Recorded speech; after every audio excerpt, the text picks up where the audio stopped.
Hello mga kautang, so for today's video, pag-uusapan natin ngayon itong mga utangan online na may mababang interest mga kautang, no? Na pwede siyang bayaran, installment, 6 months up to 36 months, na may interest rate lang na 1% to 5.99%.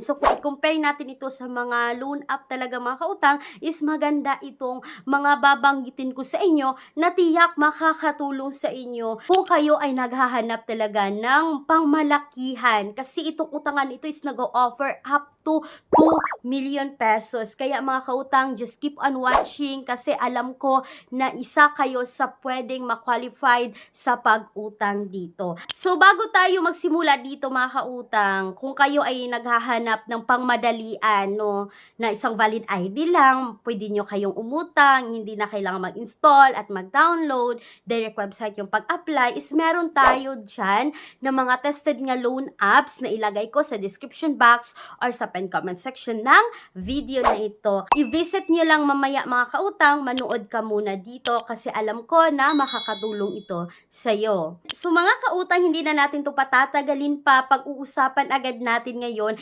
itong bank personal loan na nag-o-offer ng minimum of 20,000, maximum of 2 million pesos. Yes mga kautang, legit yung narinig nyo every time na binabanggit ko ito sa loob ng aking video mga kautang, na meron tayong pwedeng mautangan na nag-o-offer agad ng 20,000 up to 2M. Pero ito po ay may qualifications dahil ito po ay bank personal loan. Yes, mga kautang, kayo ay qualified dito sa offer na ito kapag kayo ay employed sa mga private company mga kautang, kung kayo ay business owner na nagpapatakbo ng business 3 years until now mga kautang, at kung kayo po ay mga private doctors, mga private nurses, kung kayo po ay nagtatrabaho sa BPO companies mga kautang ng up to 3 years. So yan po yung mga qualifications dito, at kayo po dapat ay merong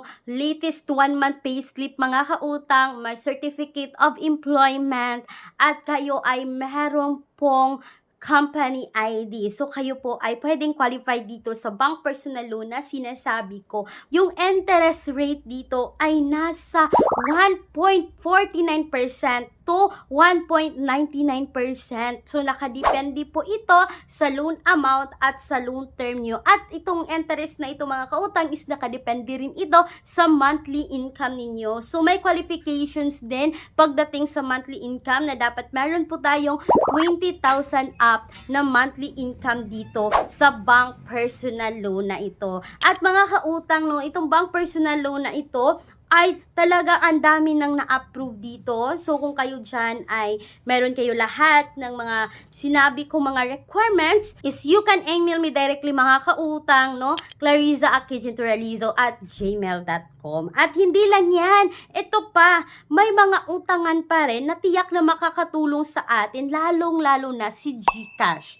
Diba mga kautang, kung kayo po ay user na ng GCash, always yung ginagamit si GCash, alam ko lahat tayo ngayon ay gumagamit ng GCash, is pwede na kayong ma-operan ng GLoan, GGives, at ng GCredit. Yes mga kautang, itong tatlong to is nasubukan ko na talaga siyang utangan in case of emergency. Kasi may mga times din talaga na walang laman yung GCash natin, kailangan nating magbayad sa pamamagitan ng GCash to GCash or GCash to bank transfer. Diba mga kautang, may mga ganyang pangyayari na wala tayong extra. So ngayon, pag-uusapan natin kung magkano nga ba yung update interest ngayon ng GLoan, GCredit, at ng GGives. Isa yan sa pwede kong ma-recommend sa inyo, basta always nyo lang ginamit ang inyong GCash. So mga kautang, si GGives po ay nag-o-offer, depende po yan sa inyong mga G-score.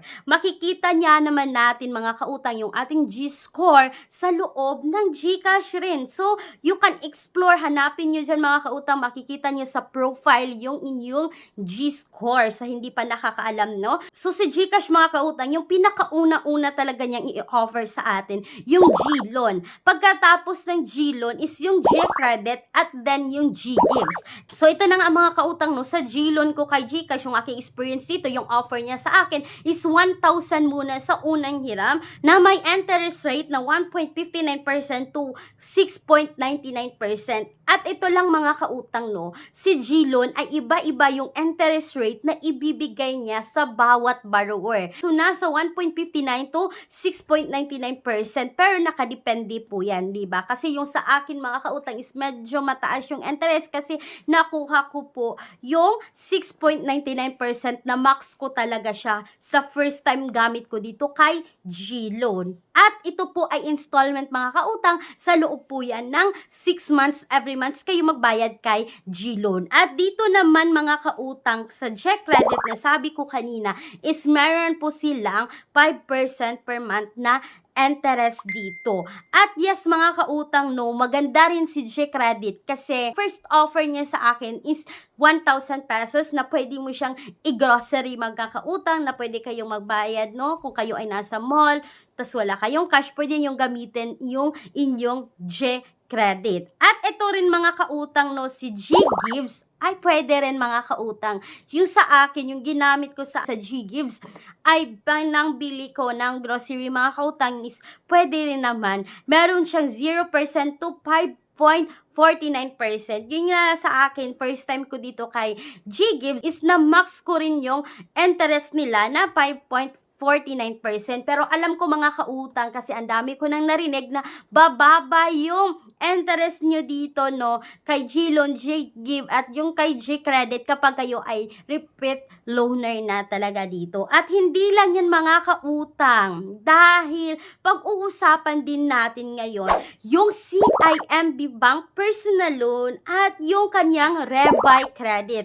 Alam nyo ba mga kautang na kapag kayo ay user na ng GCash, ay madali na lang nyo itong ma-apply sa CIMB Bank Personal Loan. Yes mga kautang, you heard it right. Kasi yung ginawa ko mga kautang, sa loob ng GCash is merong GSave. Yung ginamit ko doon is yung CIMB Bank, yung sinelect ko. Kasi mga kautang, pwede nyo pong i-link yung inyong GCash through CIMB Bank. Sa tingin ko mga kautang, no, ito yung basihan nila na makita din nila yung inyong credit score or makita rin niya kung gaano nga ka ba kadalas nagsisave gamit yung CIMB Bank. Kasi mga kautang, kapag ginamit nyo always ang inyong GSave via CIMB Bank, is ma-o-offeran agad kayo niyan ng Revi Credit. Ano ba yung Revi Credit mga kautang, no? So, ang Revi Credit is a revolving credit allows the account holder to borrow money repeatedly up to the maximum amount na na-approve sa inyo. Yes, mga kautang, pwede nyo siyang gamitin repeatedly.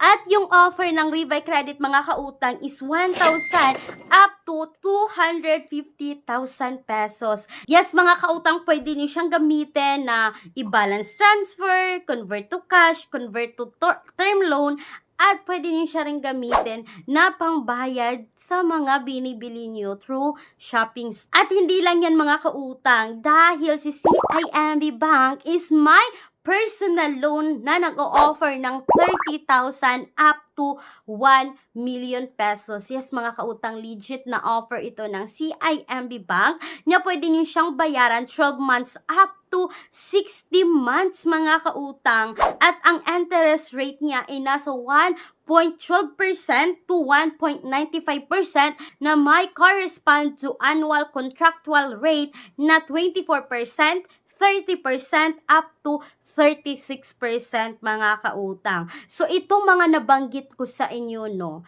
ay alam ko na kayo ay ma-qualify dito lahat-lahat. Sa bank personal loan na kanina is kung kayo ay employed. Dito rin sa CIMB mga kautang, of course, kailangan din ng proof of income or ng payslip ninyo. At legit naman talaga mga kautang, no. At dun lang sa GLoan, sa GCredit at sa GGives ay pwede na po isang valid ID lang kapag kayo ay user na ng GCash. At alam nyo naman ka mga kautang, hindi pwedeng isali si Maya or PayMaya. Dati mga kautang PayMaya, ngayon Maya na siya. Dahil meron na po akong credit limit kay Maya na 10,500 at babayaran lang ito mga kautang, no, nasa 30 days lang yung credit limit niya. Pwede mo siyang bayaran up to 30 days is pwede nyo naman siyang i-installment sa pagbayad. Yun nga lang is medyo tataas na yung interest dito kapag in-installment nyo siya. For example, mga kautang, 10,500. Yung tubo ko dito is mayroong 600 plus mga kautang na ibabalik ko ng 11,100 in 30 days yan mga kautang. So mga kautang, sana po ay nagustuhan nyo yung aking review dito about sa mga utangan na ito na pwede nyo siyang bayaran installments at may mababang interest rate. Para sa akin mga kautang, mababa lang yung mga interest na nabanggit ko compared to the online loan app, no, na yes nga lang, madali talagang umutang kapag isang valid ID lang kailangan. Pagkatapos mong mag-apply dito, kapag isang valid ID lang yung kailangan, is malalaman mo agad kung kayo ay approve or decline dito. Yan po yung mga utangan online or mga loan apps.